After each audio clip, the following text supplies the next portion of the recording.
Have you ever felt lonely even in a room full of people?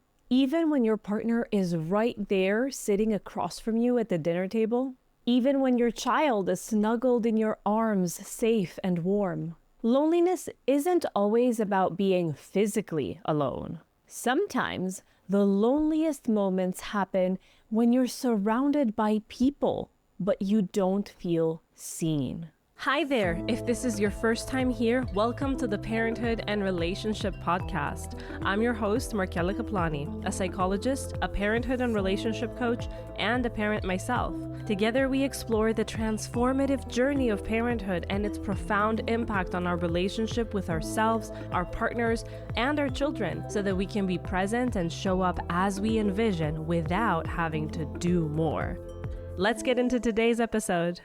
Maybe you and your partner just coexist, going through the motions, handling all of life's logistics, but barely talking about anything meaningful anymore. Maybe your friendships have faded, not because you wanted them to, but because life got busy, and now you're unsure how to reconnect. Maybe you have moments when you look at your life, a life you love, a life you chose, and still, something just feels off. The biggest untold truth about parenthood is this: even when your home is full, parenthood can feel deeply isolating. Now, in the last episode, we talked about the identity shift that comes with parenthood. So if you haven't listened to episode number 47, I highly recommend that you go back because it lays the foundation of what we're talking about today. And what are we talking about today? Well, loneliness, and more specifically, how to recognize when emotional disconnection is happening before it turns into resentment. We're also discussing the hidden causes of this loneliness because, well, it's not just about having less time to socialize. And we talk about how to rebuild connection with your partner, with your friends, and with yourself. Oh, and one more thing. For those of you who want to dive deeper, who don't want to just listen, but crave to be the change, to put all of this to practice, well, come and hang out with me on my newsletter, where every week I send you curated journaling exercises to help keep you accountable to doing this great work you set out to do. In this week's newsletter, we're going to pinpoint where the disconnection may be and how you can start shifting it. You can grab my newsletter at markellakaplani.com/newsletter. I'll tell you more about that at the end of the episode. All right, so let's dive in. So I think it's fitting that we open up the discussion by honing in on why parenthood can feel so lonely, even when we're not alone, ever. Because when most people hear the word loneliness, they picture someone who's physically isolated, someone who doesn't have people around them, someone who spends their days alone wishing for connection. But the truth is that loneliness isn't just about being alone. It's about feeling emotionally unseen.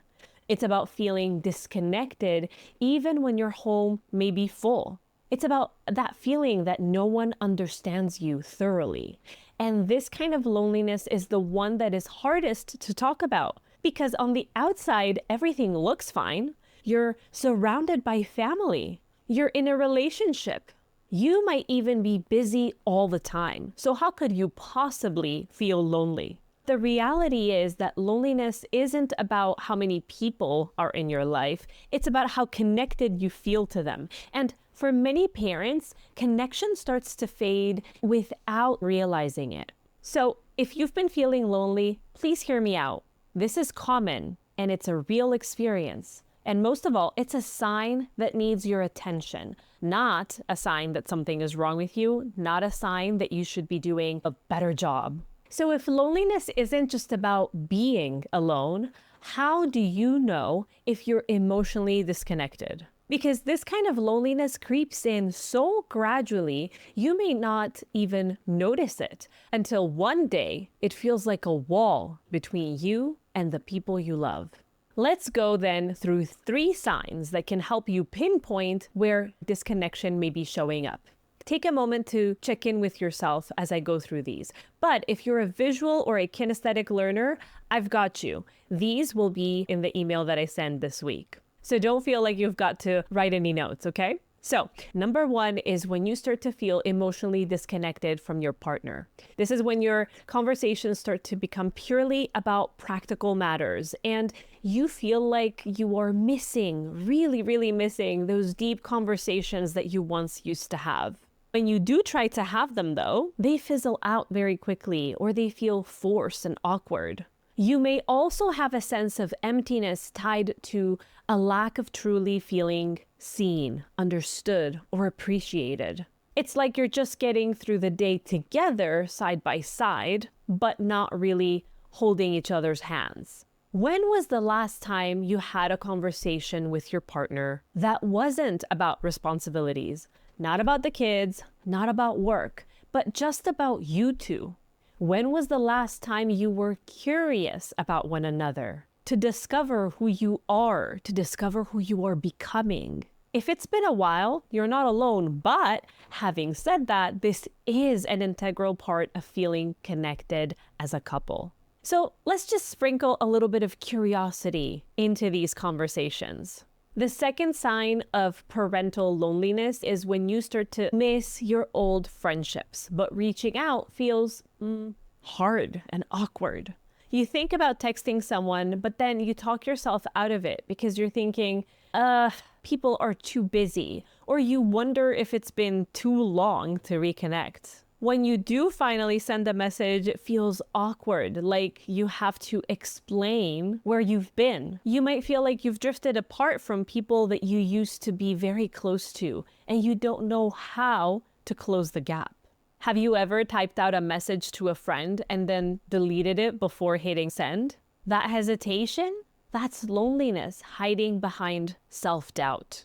And the third sign of loneliness is quite obvious. It's when you start to feel lonely even when you're around people, even when you're not physically alone. You're surrounded by people, yet you feel like you're craving connection, laughter, or emotional intimacy. It feels like it's right there, yet so far away. You watch other people on social media or around you in friend groups sharing their life together, and you think, how is everyone else keeping it up? How are they feeling so connected? What am I doing wrong? It's one thing to feel alone, and then it's another to feel invisible and blame yourself on top of it. So now, I want you to check in with yourself. Do any of these sound familiar? Have you noticed yourself drifting, either from your partner, from your friends, or even from yourself? If so, take a deep breath. Because as I often say, awareness is the first step. And that is a step you've just made. So now that you have seen some of the signs and you may have a better idea of, yes, I am feeling lonely, let's look at why this may be happening even though you swore that this would never be you.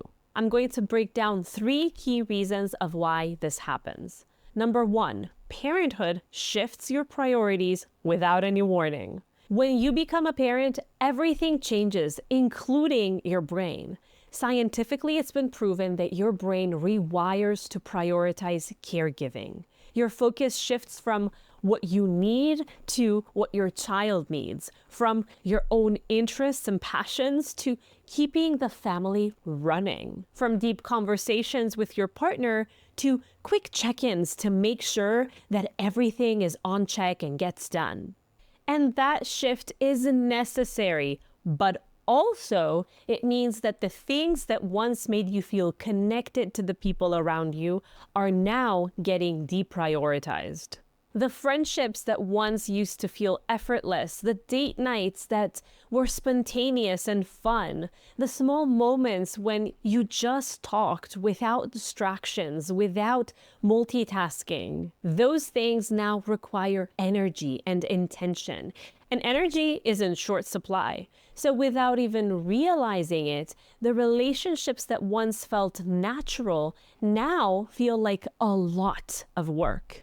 And when something feels like a lot of work, it becomes easier and easier to put it off. Even more significantly, when something feels like a lot of work, especially as it relates to relationships, I would say, we have been taught that it's a sign that something is wrong. Not that we need to pay more attention to it, but that it's maladaptive, or to speak in the language of today, that it's toxic.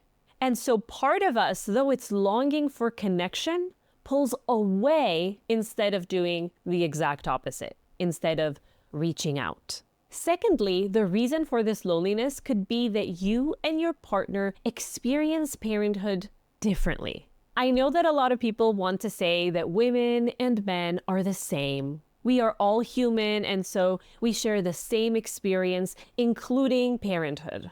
But that's not exactly the case.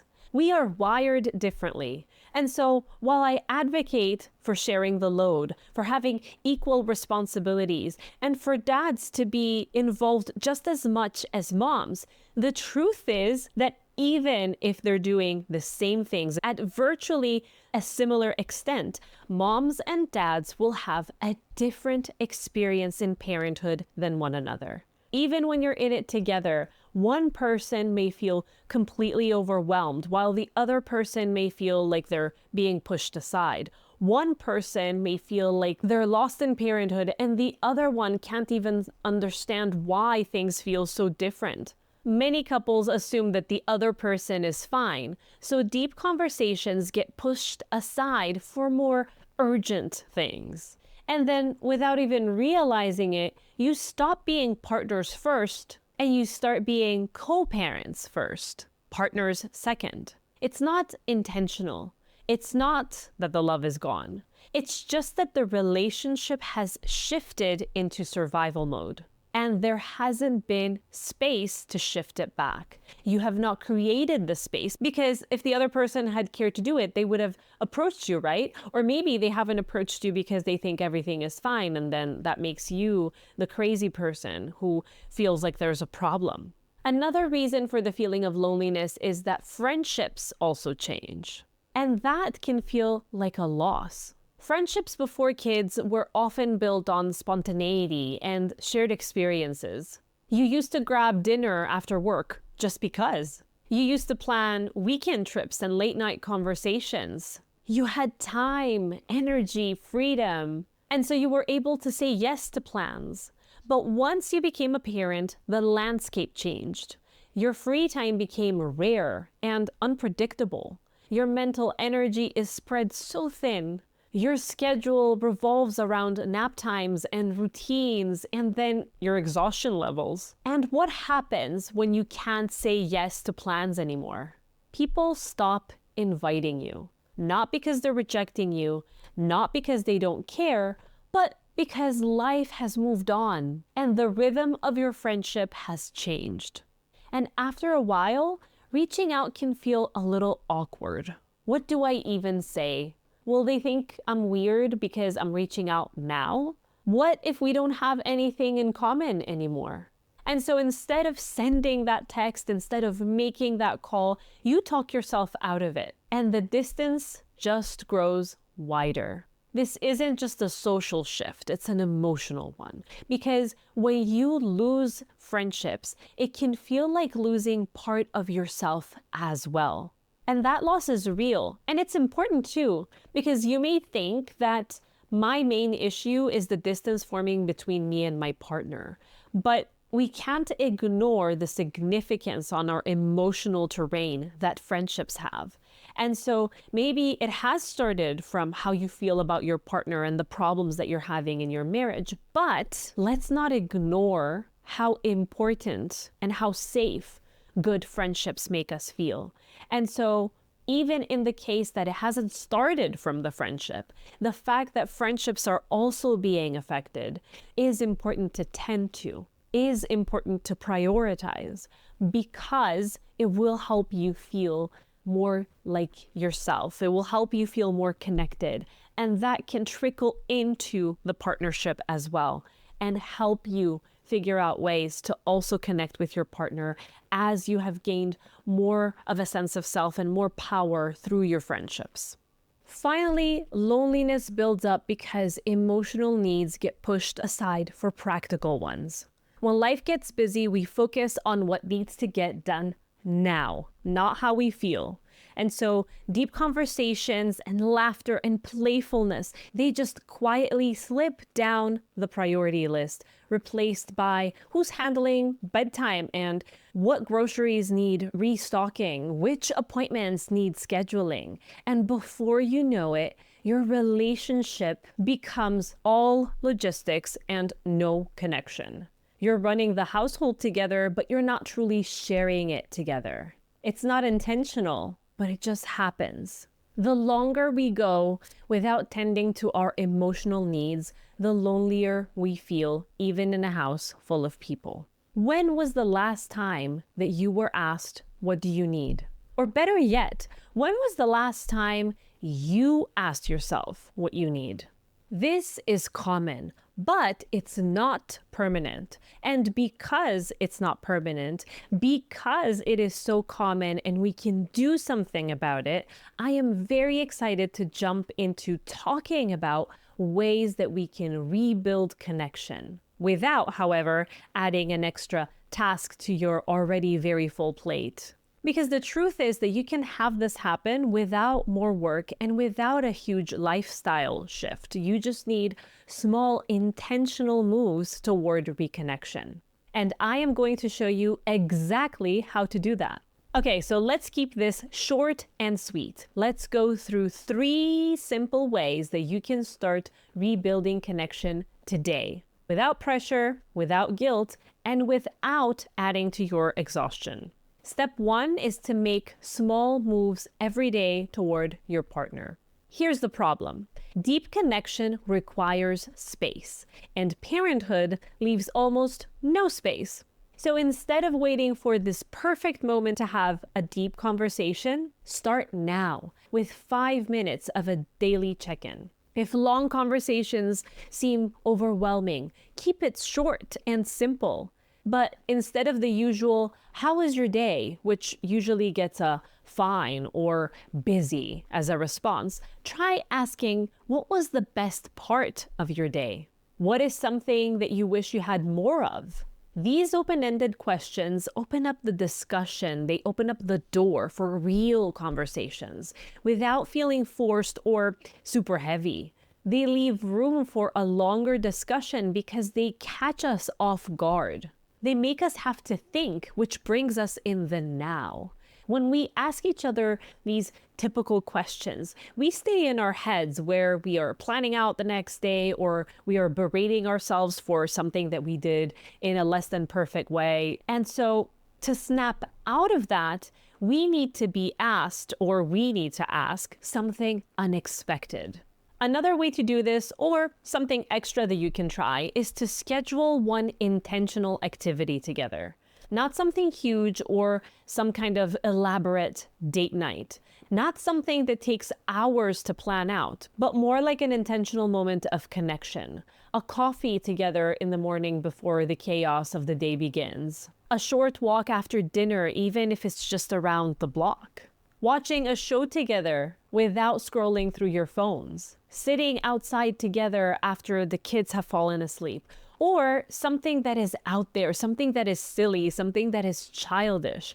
I was reading this book by Julie and John Gottman, The Love Prescription, it's called. And they talk about how as couples, we start to lose the fun side of us that helped us bond, especially as we become parents, I would add.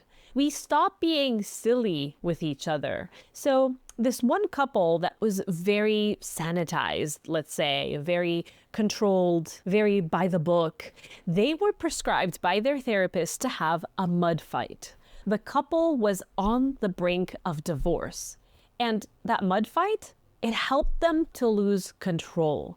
They got to be carefree, to laugh together. These are all things that we associate with a new couple that is just getting to know each other, that is just bonding. No wonder that this helped them reconnect, to see each other as something more than just being co-parents and roommates that they have to live with, but as someone that they can let loose with.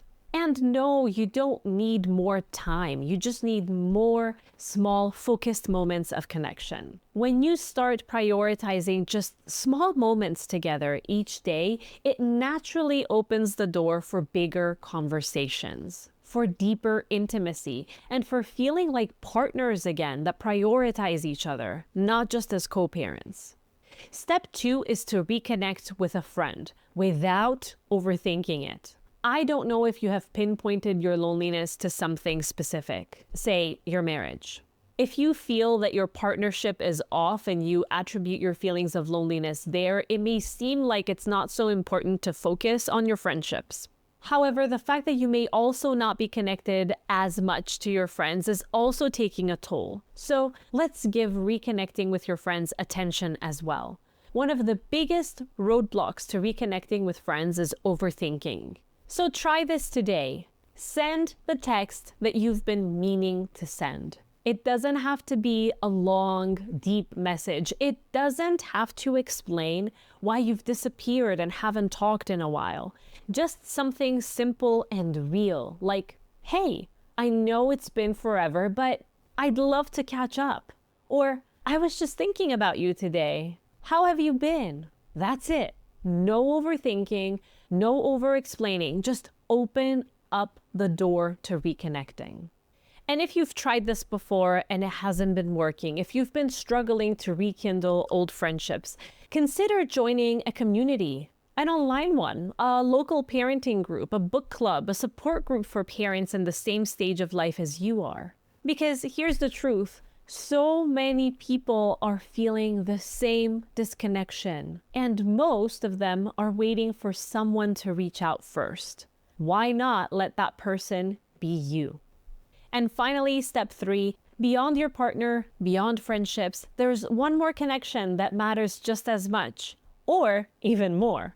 You, the connection with you. Because the loneliness doesn't just come from a lack of connection with others.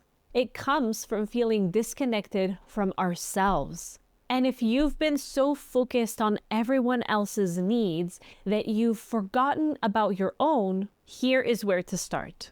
Spend at least 5 minutes a day on something that is just for you. Not for your kids, not for your partner, not for work, just for you. 5 minutes. It could be journaling. It could be listening to music that you love. It could be 5 minutes of drinking your coffee without multitasking. 5 minutes of stepping outside, breathing, and just being present. Connection starts from within. And when you take even the smallest steps to reconnect with yourself, it creates a ripple effect.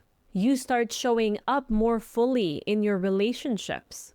You start feeling more engaged in your own life. You start remembering who you really are beyond the roles that you play. And that is how real reconnection begins. So here is what I would like for you to take away from this episode today. You are not alone in this. Small steps can create deep connection. And you don't have to do this perfectly. You just have to start. So if this episode resonated with you, take action today and tell me what that is in the comments or by replying to my newsletter. Oh, yeah, right. Don't forget to sign up for that, right? So go to markelakaplani.com/newsletter where you will get notes, which you can also get in the transcript that's down in the comments below, but you will also have access to a journaling exercise that you can try out, and that can be the one action that you take from this. And then don't forget to hit reply because I read everything and make sure to reply myself. Next week, in the final episode of this series, we will go beyond just recognizing the problem. We'll dive deeper into reclaiming yourself without guilt, without feeling like you're taking something away from your family, and without trying to go back to the old you, to the person that you used to be. Because you don't need to erase your role as a parent. You just need to find a way to bring all parts of yourself together. So don't miss it.